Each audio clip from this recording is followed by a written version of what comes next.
দীঘার সৈকত সরণি।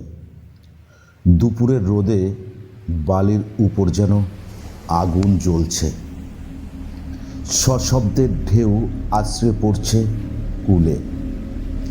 নিউ দীঘার মূল বিচ রেখে উদয়পুর বিচের দিকে এগিয়ে চলেছে এক দম্পতি। তাদেরকে দেখলেই বোঝা যায় খুব বেশি দিন তাদের বিয়ে হয়নি। নিউ দীঘা বিচ থেকে উদয়পুর পর্যন্ত এখন পুরোটাই স্নানের উপযোগী, তবে এদিকে খুব একটা কেউ আসে না। এর মধ্যে ওশিয়া বিচ একেবারেই নির্জন। নির্মল ও মাধবী সৈকত সরণি ধরে এগিয়ে চলেছে। মাধবীর মুখে হাসি, চোখে অনেক স্বপ্ন। ওশিয়া বিচে এসে তারা থামল। মাধবী চারিদিকে একবার দেখে বলল, এই শুনছো, এদিকটা এত ফাঁকা কেন? দেখো ওই দিকটা কত লোক। আমার এই ফাঁকা বিচে স্নান করতে একদম ভালো লাগে না। তুমি ওই দিকটাই চলো না। মাধবী পিছনে ফেলে আসা নিউ দীঘার বিচের দিকে দেখিয়ে কথাগুলো বলল। নির্মল হেসে উত্তরে বলল, আচ্ছা বোকা তো তুমি। আরে বাবা, তুমি আর আমি একটু নিরিবিলিতে সময় কাটাবো বলেই এখানে তো এলাম। অত লোকজনের মধ্যে কি আর ভালো লাগে বলো? মাধবী একটু দোমনা করছিল, কিন্তু কিছুক্ষণ পরে সে রাজি হয়ে গেল এবং হাসি মুখে নির্মলের হাত ধরে সমুদ্রের দিকে এগিয়ে গেল।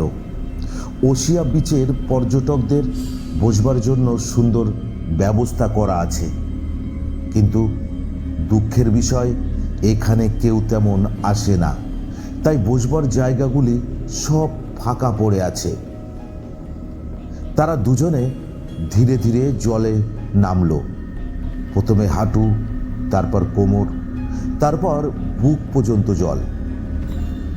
হঠাৎ মাধবী থেমে গেল।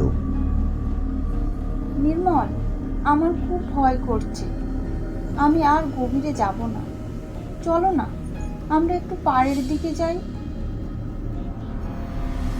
নির্মলের চোখে তখন এক অদ্ভুত দৃষ্টি, ঠোঁটের কোণে বাঁকা হাসি। সে মাধবীর হাত শক্ত করে ধরে বলল, আমি তো আছি।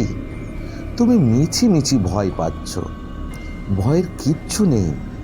আর একটু চলো, দেখো সামনে কত শান্ত। মাধবী দ্বিধায় পড়ে যায়। আর ঠিক তখনই বিশাল একটা ঢেউ এসে দুজনকেই জলের তলে তলিয়ে নিয়ে গেল। মাধবীর নাকে মুখে জল ঢুকে গেল। মাধবী চিৎকার করে উঠল, নির্মল, বাঁচাও আমায়, আমি ডুবে যাচ্ছি। নির্মল মাধবীর মাথাটা শক্ত করে চেপে ধরল জলের নিচে। তারপর একটা কুটিল হাসি দিয়ে সে বলল, তোকে মারার জন্যই তো এখানে এনেছি রে। হ্যাঁ, তুই কি সেটা বুঝতে পারিসনি? মাধবী ছটপট করতে লাগলো। জলের নিচে তার চোখ বড় বড় হয়ে উঠল। সে অসহায়ের মতো হাত পা ছুটতে লাগলো। তার শ্বাস বন্ধ হয়ে আসছে। সে যেন বলতে চাইছে, নির্মল, আমায় ছেড়ে দাও। কিন্তু মাধবীর আর্তনাদ জলের নিচেই চাপা পড়ে গেল। ধীরে ধীরে তার নড়াচড়া থেমে গেল। নির্মল এবার মাধবীকে ছেড়ে দিল। মাধবীর শরীর জলের নিচে তলিয়ে গেল। হঠাৎ নির্মল চিৎকার জুড়ে দিল, কে কোথায় আছো? বাঁচাও, বাঁচাও, আমার স্ত্রী যে জলে ভেসে গেল। নির্মলের চিৎকার শুনে লোকজন ছুটে এলো। ডুবিদের খবর দেওয়া হলো। প্রায় আধা ঘন্টা চেষ্টা চালিয়ে তারা মাধবীকে উদ্ধার করল, কিন্তু ততক্ষণে সব শেষ। খবর দেওয়া হলো থানায়। পুলিশ এসে মৃতদেহ নিয়ে গেল। ময়না তদন্তের রিপোর্টে লেখা হলো, স্নান করতে নেমে জলে ডুবে মৃত্যু হয়েছে মাধবীর।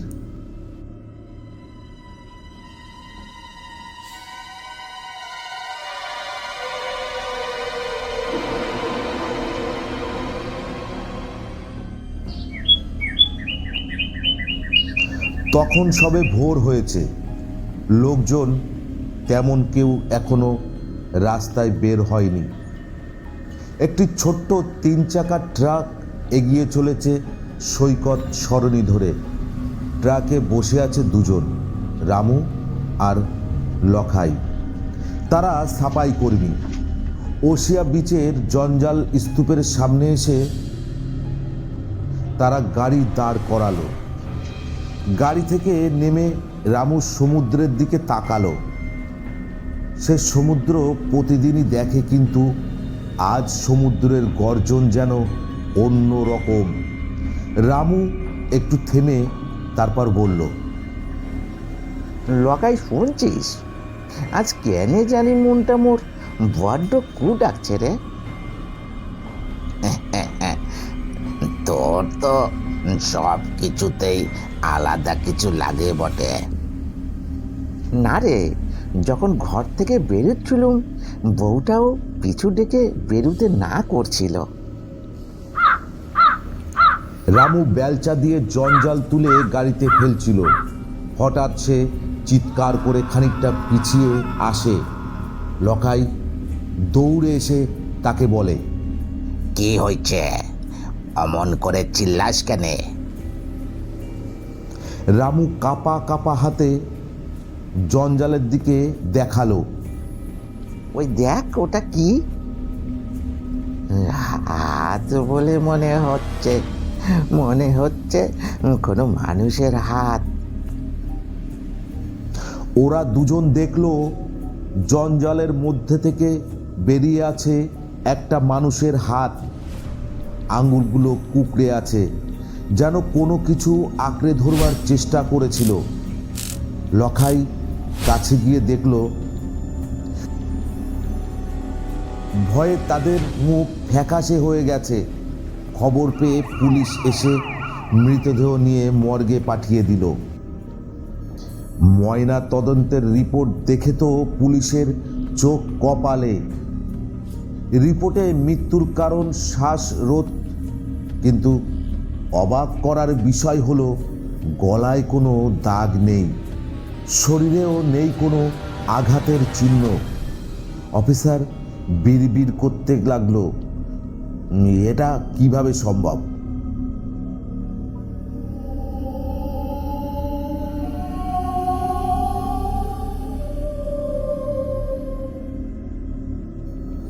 দীঘার হোটেলগুলিতে খোঁজ নিয়ে পুলিশ পৌঁছে যায় যে হোটেলে এই লোকটি ছিল।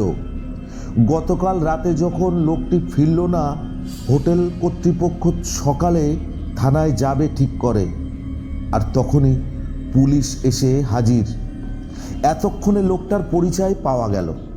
মৃত লোকটার নাম নির্মল মণ্ডল, বাড়ি বাঁকুড়া জেলার গঙ্গাপুর গ্রামে। তদন্তে পুলিশ জানতে পারে মৃত নির্মল ও তার স্ত্রী মাধবী দেবী 2 বছর আগে দীঘাতে ঘুরতে এসেছিল এবং মাধবী দেবী ওই ওসিয়া বিচে স্নান করার সময় জলে ডুবে মারা যায়। আর এবার নির্মলের মৃতদেহ পাওয়া গেল সেই ওসিয়া বিচের জঞ্জাল স্তূপের মধ্যে।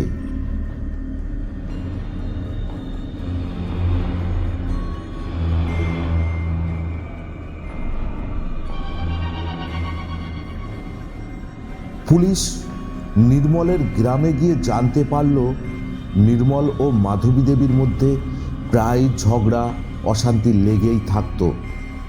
পুলিশের কাছে ব্যাপারটা একটু একটু করে পরিষ্কার হচ্ছিল। পুলিশ অফিসার অরুণ চ্যাটার্জির আন্ডারে ছিল নির্মলের মার্ডারের কেসটা।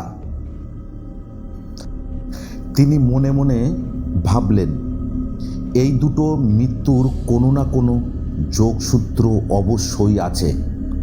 তিনি ওশিয়া বিচের আশেপাশে তদন্ত শুরু করলেন।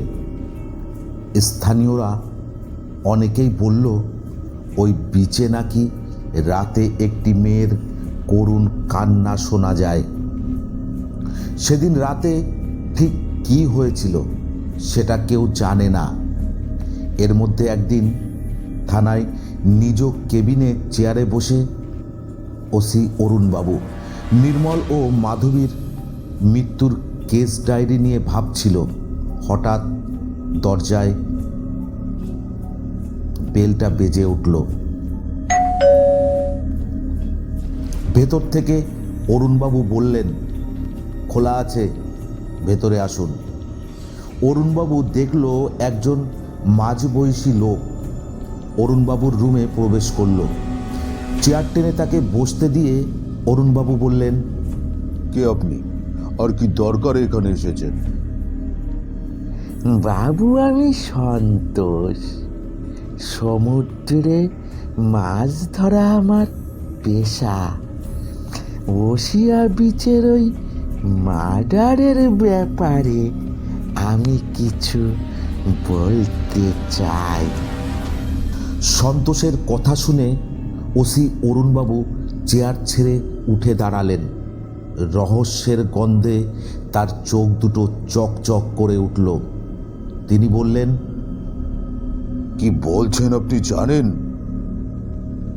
আমায় সবটা খুলে বলুন।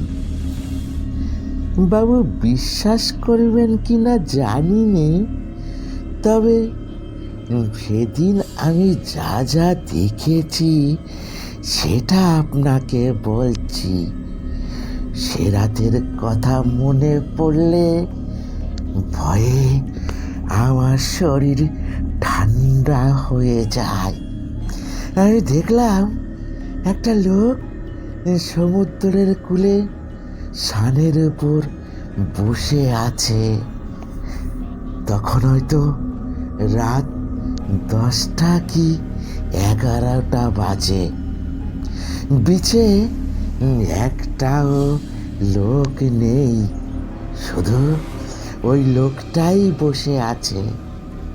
হঠাৎ জল থেকে ভেসে এলো এক ভেজা কাপা ফিস ফিসে আওয়াজ। আমি তোকে ছাড়বো না নির্মল। 2 বছর ধরে শুধু আমি কেঁদে চলেছি আর তোর অপেক্ষায় দিন গুনছি। আমি দেখলাম ধীরে ধীরে জল থেকে উঠে এলো একটা মেয়ের অব্যয়। তার এলোমেলো ভেজা চুল, ফ্যাকাশে মুখ, চোখ দুটো পুরোপুরি সাদা। ওই লোকটা পিছিয়ে যেতে যেতে বলল, মাধবী? না না, এটা এটা হতে পারে না। তুমি তো মরে গেছো। আমি তো নিজে। আর কেউ না জানো, তুই তো জানিস সেদিন আমি জলে ডুবে মরিনি, তুই আমাকে মেরেছিলি। ওই ছায়া মূর্তির হাত দুটো লম্বা হয়ে ওই লোকটার গলা চিপে ধরলো। সে চিৎকার করতে লাগলো, কিন্তু লোকটার গলা দিয়ে কোনো আওয়াজ বের হলো না। শুধু শোনা গেল ওই ছায়া মূর্তির চাপা ভয়ঙ্কর হাসি। তারপর লোকটা নিথর হয়ে পড়ে গেল। প্রচণ্ড ভয়ে আমি কোনো মতে আমার বাড়িতে পৌঁছাই। তারপর থেকে প্রচণ্ড জ্বরে পড়েছিলাম। আজ একটু সুস্থ হয়ে আপনার কাছে এসেছি।